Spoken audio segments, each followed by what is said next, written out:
growth and servicing proposed joint planning area 3. Who's speaking of that? You again, Ryan? Actually, if I could start, Mayor Snodgrass, Suzanne here. Yeah. I just want to clarify that I'm on the committee now, just so you know, just technically that I'm able to speak on account of that. Thank you again.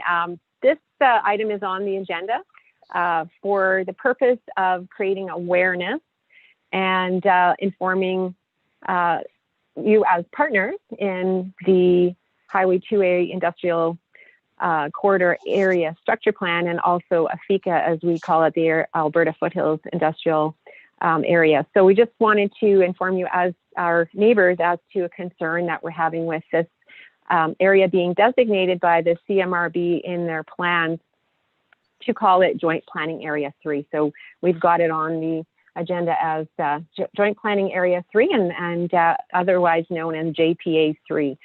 So just a quick background on how this came about is the growth plan is underway.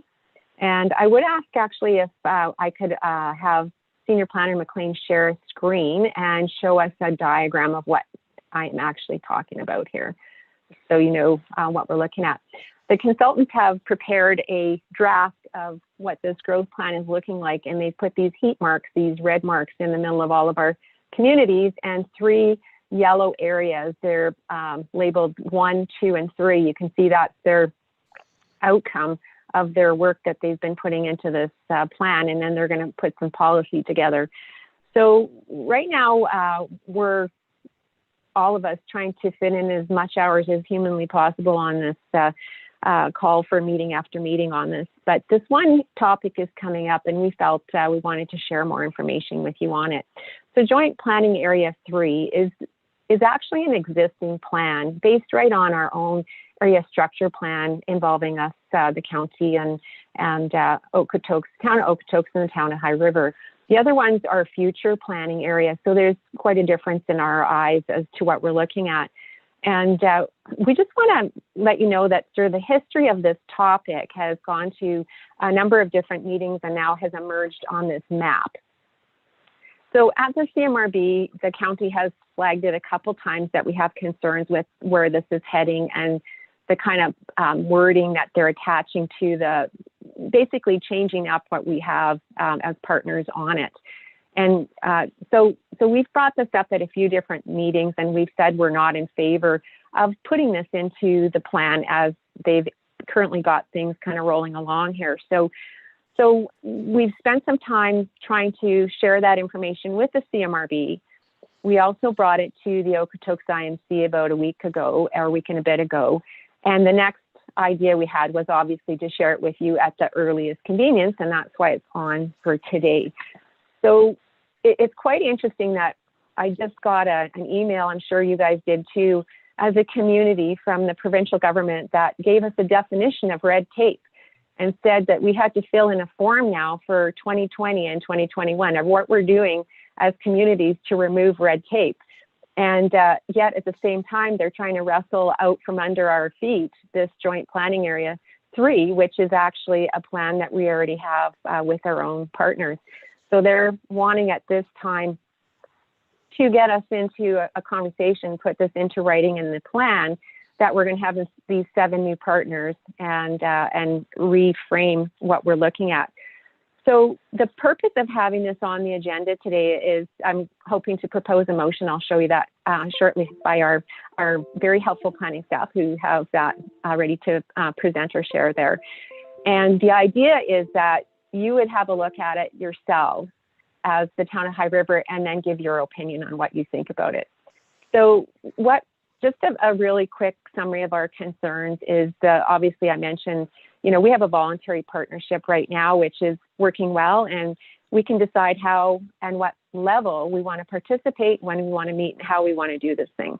And certainly we'd be happy to meet anytime soon. And we had some plans in the process, and we got thrown off track by this crazy world we're in right now. So that voluntary nature is really important to us, and that's the first point. And then after that, it comes into just some concerns as to what this might look like when we start dealing with this as a planning area within the region instead of what it really is, which is sub-regional. and that is the red tape. So we're going to add a whole layer of planning, potentially have to change what we have on the landscape, and add lengthy process, including approvals from 7 new partners. So this is concerning to us, and we just also are concerned about jurisdictional issues as to how this is going to unfold and what planning complexities are going to be added to it. So really, at this point, I don't want to get into too much more detail. It just is concerning to us. And I wanted to show you where it was on the map and then show you this is the proposed motion that the Intermunicipal Committee refer a discussion of the costs and benefits of the Afika corridor being a joint planning area under the Regional Growth and Servicing Plan back to both councils for discussion and report their respective position to each other at a future IMC meeting or through other more timely communication. So that's the quick summary of it, but I could also ask for further clarification if you want, also from our planning staff. So how about I go with that and see whether you need more information or not? No, most of us are aware with what they're doing, Jamie and I for sure. It is weird, and yeah, if this government wants to get rid of red tape, we'll get rid of CMRB. It'll be a great start, but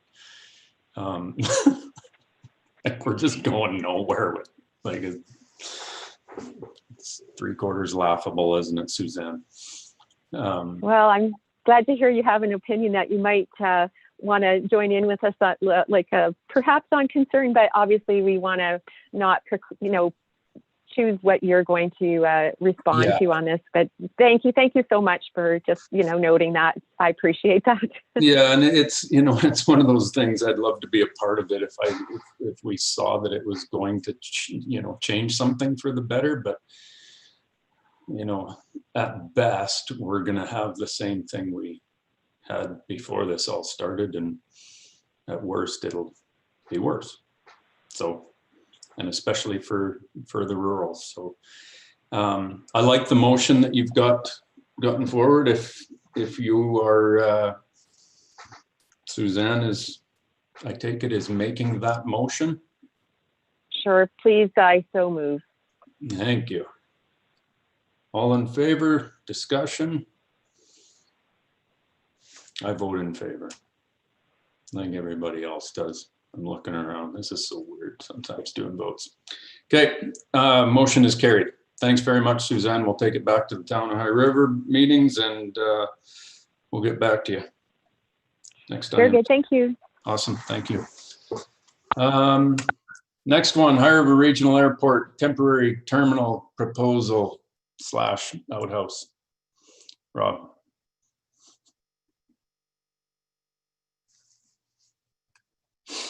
Well, this is a live meeting now, isn't it? 50,000 bucks. Who's speaking to this, Ryan or Rob or? I can, Mr. Mayor, unless Deputy Seward would like to do that. No, I think you got it figured there, Ryan. Sure. So just a brief overview for the committee today. As you're aware, the town and county are the owners of the airport. We have in place a head lease with a Part 9 company, the High River Regional Airport Limited.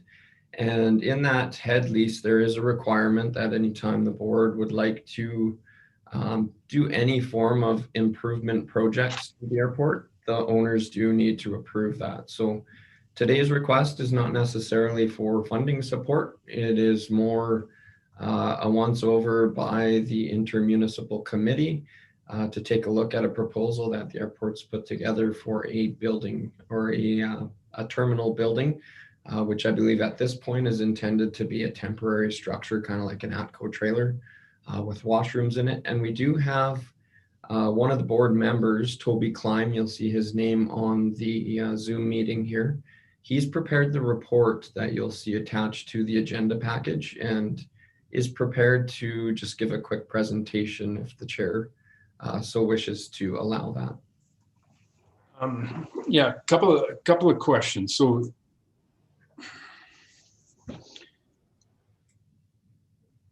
this was kind of a grandiose thing, and it's been scaled back down to this kind of an ATCO trailer, which is kind of why I made that comment, because that's kind of where we're headed with what's really needed out there. My question is the 30 to $50,000, whatever the number ends up being, Ryan,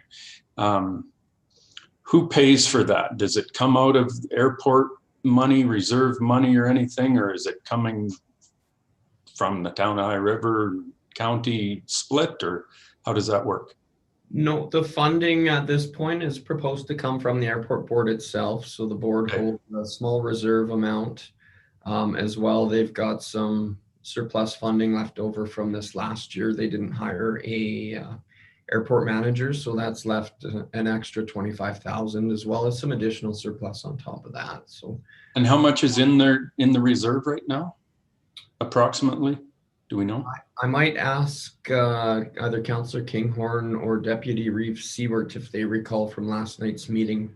I missed that part of the meeting when that update was given.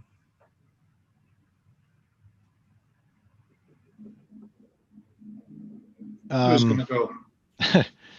Go ahead, Jamie. You maybe remember better than I do the exact numbers. Yeah, there's a couple of pots of money that the airport has. One is the reserve fund with the town. The town is actually managing it. It's a little over $200,000. They also have about $140,000 in their bank account cash at this point. And there's some bills coming towards that. There's $18,000 to move the transformer, another $8,000 to do some repairs and stuff that absolutely has to be spent. So in the discussions at the airport board meeting last night, I was pretty adamant, and I still am. And I was disappointed when I saw in the report that they're looking at going into their reserve funding to fund this project. I'm okay with the project in the $30,000 to $40,000 range, but I certainly am not supportive of them digging into their reserves. I think in the future, they'll be coming to us looking for money to fix up that runway. And when I say future, I'm talking 10 years down the road. However, I think they do have enough cash at this point, and they will have some coming in January to cover this project off, somewhere in that $30,000 to $40,000 range. Anything more than that, and they're going to be in pretty rough shape out there.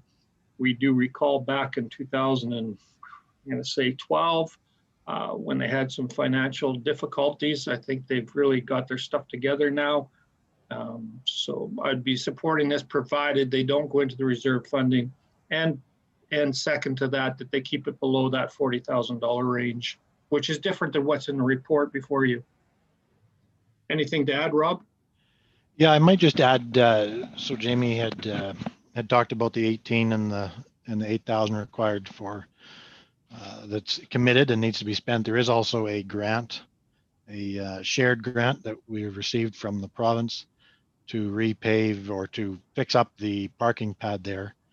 So that grant, we can get up to $120,000 for that, and it's a 3/4 by the province and 1/4 by the airport. So we're looking at that and needing to spend probably a minimum of $40,000 to take full advantage of that grant, because the project itself is, it could be much larger if we so chose to go that way, because there is a potential need there, but there is some flexibility in just how big we go as well. So, so I might just add, Toby Kleem is on Zoom here. Should we? And he did prepare this report, so maybe we should let him speak if he has some more to add. Yeah, for sure. One question back to Ryan. So with the agreement with the three groups here, how does this work? So remind me just what you just said. They need our approval to go ahead to expend this. So we have to approve this project for them to go ahead with it. Is that right? They require the owner's approval in order to do any improvements on the property. So the funding portion, they're a separate entity, a Part 9 company. They can make the decision on how they want to fund that. Just a side note, the county and the town do each still contribute annually. I believe we're down to $6,000 this year and then 5 next year and 4, and it's just going to continue to be reduced each year by $1,000 till it reaches 0. So we're getting closer to that, but yes, the request, I guess, in front of the board today is for approval of the improvement, not the funding. Okay, perfect. Thanks, Ryan. Toby, do you want to share your presentation, please? Sure thing. Hello, everybody. I'm Toby Kleem, and I'm one of the board members for the HRA. I've been sitting on the board for about a year now, so I've been doing a lot of homework trying to get caught up with everything that's been going on with it. In the report, I tried to get a synopsis of the discussions that have happened over the past year. As of January of 2020, we've lost use of the existing terminal that had been in place, which was Hangar 1. And so the discussions have been started. We have a plot of reserved for a terminal. The discussion has been boiled down to is what is that going to look like? In the short term, that looks like a pair of porta potties, and that's where the jokes have come from. It is, we have 53 hangars with at least 2 airplanes each, 2 people per airplane, so that equals about 200 people. As the HRA, we view ourselves as their landlord, and several members of the airport have asked for a decent terminal. Even going so far as putting together their own group to suggest building a terminal on their own and then leasing it back to the airport. That happened at the November meeting.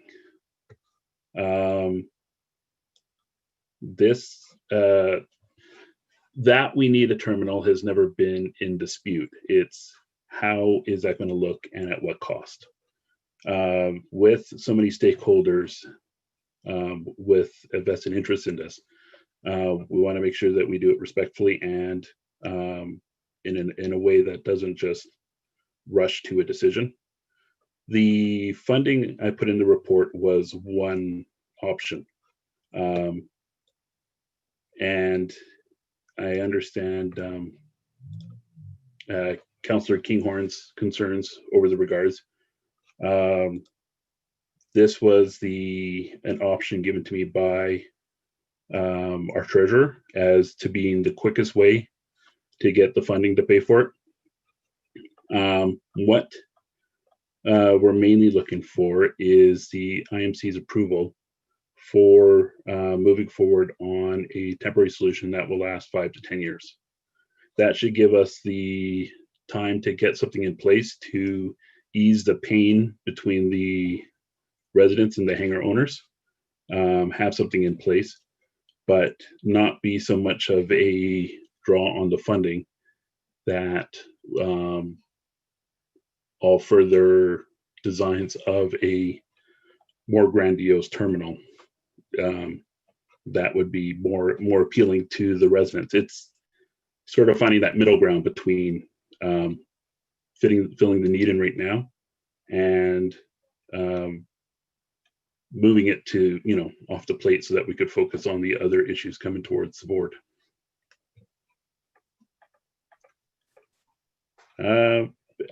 Do you have any other specific questions or concerns about the proposal in specifically?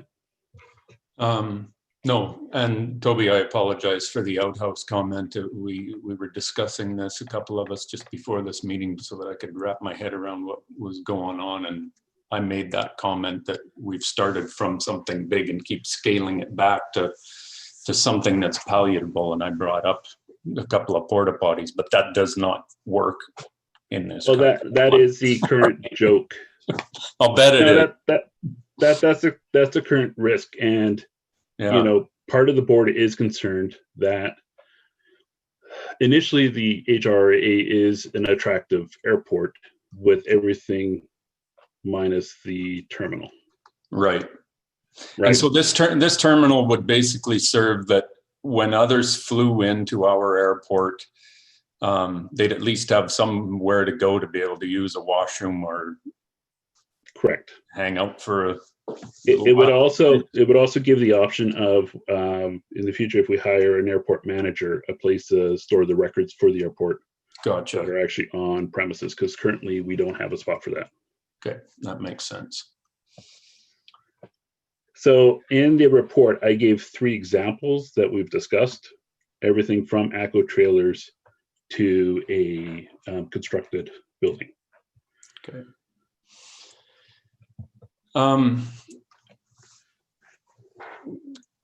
Any other questions for Toby, or pretty easy? Do we bring this, are we splitting this out now, Ryan, and taking it to our individual councils for discussion and come back with each of our recommendations again without a proceed?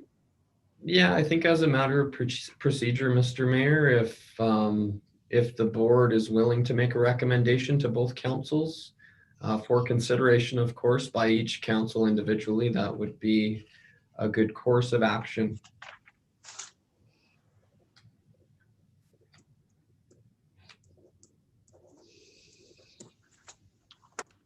Does anybody want to make a motion, Jamie or Rob?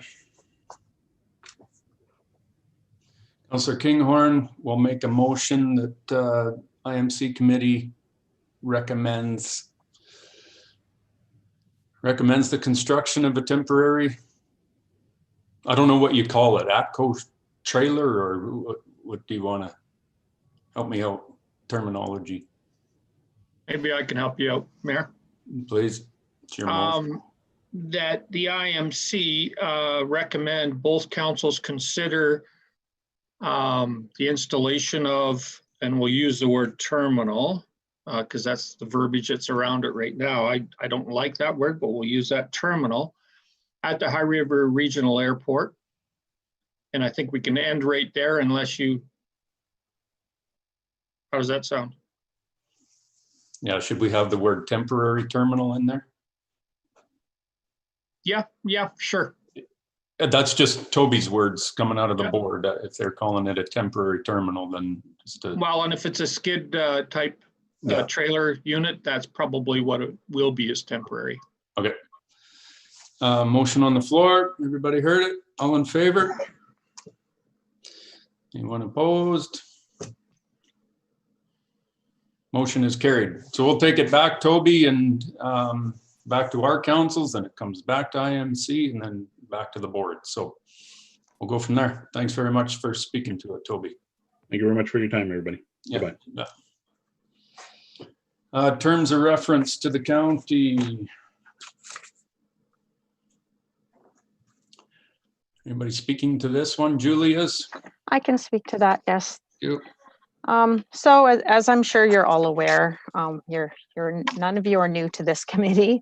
We have a committee terms of reference. It outlines a number of things, the mandate, scope, membership, composition, etc. for the committee.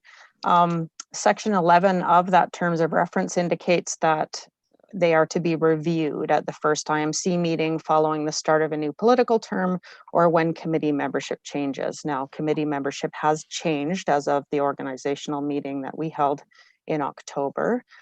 So we are bringing the terms of reference forward for review. At the same time, a couple of council members from Foothills County have expressed concern regarding the current process for the appointment of co-chairs by the committee, and as such have given administration direction to propose some amendments to the terms of reference outlining a process whereby the respective councils will each nominate a co-chair for the IMC, and the committee will subsequently acknowledge or endorse those nominations.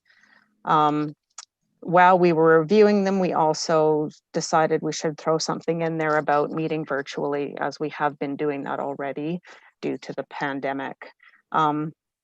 We've provided a red line version outlining the changes that we have suggested. When we circulated this to Town of High River staff, I guess the legislative services folks over there have made a request that we give them more time and that we maybe go through in a little more detail and propose some additional amendments. So I would be looking for some direction from the committee with respect to number one, the amendments that we have put forward in the red line, what your thoughts are about those, and then some direction for both administrations to go back and do a more comprehensive review and bring them back at the next intermunicipal committee meeting that is currently scheduled in March. Okay. Any questions for Julie? I like the changes that you've made. I see the concern and I understand the changes. So one question, Mayor and Reeve, are they automatic ex officio chairs of the committee? I didn't read that anywhere in there. Is that? Yeah, there has been a concern about that. We did have that in the terms of reference. It currently doesn't create a problem because both the mayor and the Reeve are currently on the committee as one of the 3 members that are appointed.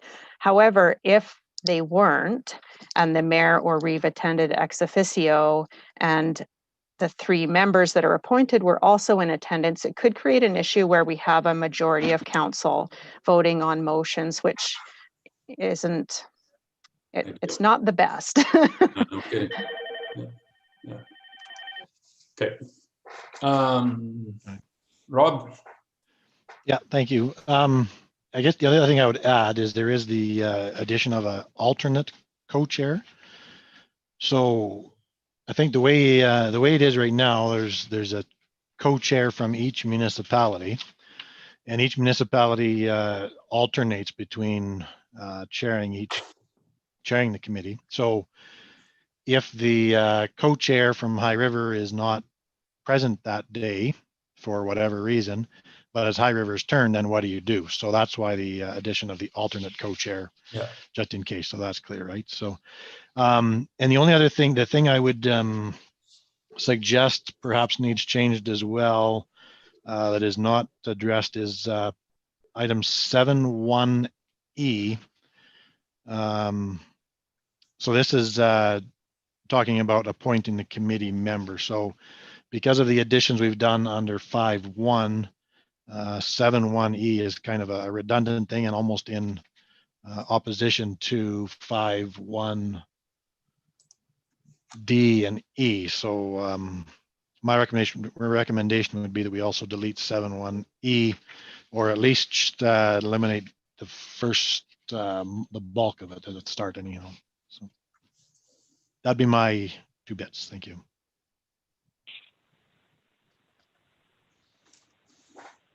Delilah?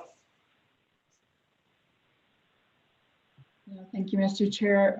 I wasn't really sure on the need for to elect a co-chair. I think if you have an alternate or an alternate co-chair, if you already have two chairs that are sharing the responsibility, if one is not there, the other one usually takes over. So I thought it was just maybe an extra layer of confusion adding an alternate co-chair from each municipality. So, so for instance, if you're chairing and you're not able to go, then it would be the municipality, the Foothills, that would take over the chair. I just think if we can streamline it and make it simple, it's easier. So that's my only comment.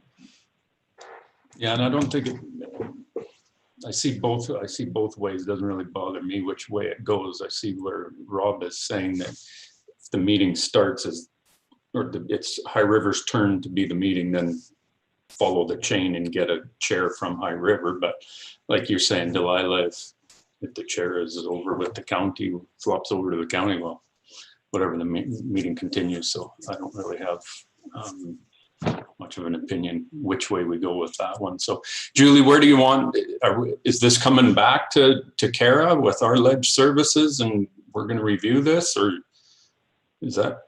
Yes, that's the idea, is that staff will take it away and look at these proposed changes among others. It sounds like the committee is more or less okay with what we've suggested here with the amendment suggested by Deputy Reeve Seward. So we will take it away and come back with a proposed version for consideration to be forward to to both councils for approval, because once the IMC is happy with it, it would have to go to both councils for approval. Okay, perfect. Thanks, Julie. Any other questions before we're done this one? I see none. So, flood mitigation updates. Just if I can jump in there, sorry, Craig, I Rob. Yeah, see go ahead. Reeve Oll's hand is up. It's up, Will but you- it's been up since she talked before. So Sorry, I've tried to take it down, but I'm having internet Okay. issues, so my Sorry, Suzanne. apologies. thank you. Thanks, Just Rob. quickly, we do have a proposed motion that we could move here. Just in that, it would go back to our councils there. This is something that if we aren't happy with the way it goes, we can try this out, and if we don't like it, again, every year we get a chance to revisit it. So this is an option to provide clarity in the COVID world where we're doing so many virtual meetings. These are just suggestions, and if this isn't going to work out, we can certainly really live through it for a little while and change it. But don't want to go on any longer than that, other than say that there is a suggested motion in the staff report at the very last paragraph, and I would move it if nobody else wants to do it. Yeah, you go ahead and move that. Sorry, I missed that right at the very end here. Yeah, page 19, I guess. Page the last 19, page. right, the very last one. Yeah, thank you. Revolt moves that the IMC committee direct both municipal administration to undertake a detailed review of the committee terms of reference and bring back proposed revisions, including those discussed by the committee for consideration at the next IMC meeting. Moved by Suzanne. All in favor? Motion is carried. Flood mitigation. Quickly on our end, Southwest berm is done. There's still some meetings to be held in January, I guess it is now, for the downstream, a few of the landowners downstream on the Little Bow, continuing negotiations there. So that's still ongoing.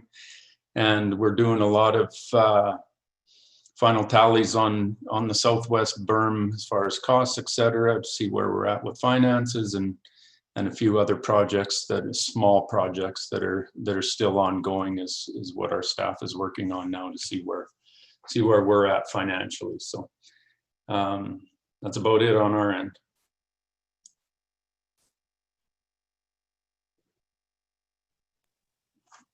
Could I just ask a question there, Mr. Mayor? Yeah, I don't know how much money is available for you yet, Rob. That was my second question, but Okay. first question, just south of the traffic circle there, there's a couple of residents that have contacted me concerned about the sandbags that were left, I guess, on their property and some fencing and stuff. Just wondering, have you met with these residents lately along there? I believe Mr. Spackman was supposed to, but I haven't heard if he has. Yeah, as far as that's the last I heard. That was a couple of weeks ago that one of the landowners phoned me about it, and I got back to talking with Tom, and but they were to go back and get that figured out. Seems to be some discrepancy on what was agreed to in written contracts, from what I understand, with compensation for those bags being on their property and what they want today seems to be two different numbers with the one anyway. So I haven't heard back, but I can follow up with Tom to see where we're at, and I can get back to you, Rob. Yeah, no, just wanted to make sure there's. Yeah, just so that you and I are on the same page when we get these phone calls, right? But when I called Tom about it a couple of weeks ago, he was going to phone Adam right away to get this thing sorted out. So we're aware of it. Sounds good. And you alluded to the money, so I'll have to bring it up. Just keep us in mind, those residents downstream on Highwood, you know all about it. So yeah, we do. Yeah, and we talked about that before, that we got to be very careful with our money and these remaining projects, and making sure that they're flood related projects and not just using money because we have it. If we have leftover money, it needs to go back and continue to be used as flood mitigation monies. No question. There's no option there. So yeah, good. Thank you. You're welcome.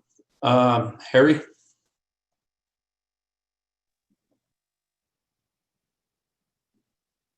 I would just mention, as of a few minutes ago, I signed the final agreements on securing the Hay Dike. So we now have easements and right-of-ways where before we leaned on the goodwill of the landowners in the area, who you all know, all good people, but they're getting older, so we figured we better have them sign something official. So finally have the Hay Dike secure, which is a benefit, well, to myself personally, Good. but also to all of the town. Yeah, yeah, absolutely. Thanks, Harry. General municipal updates. Is there anything? None that I know of. Next meeting date to be determined. All good with that. Sounds like March-ish, if not before. If we got things to discuss, we can have a virtual meeting pretty quick. So anything else from anybody?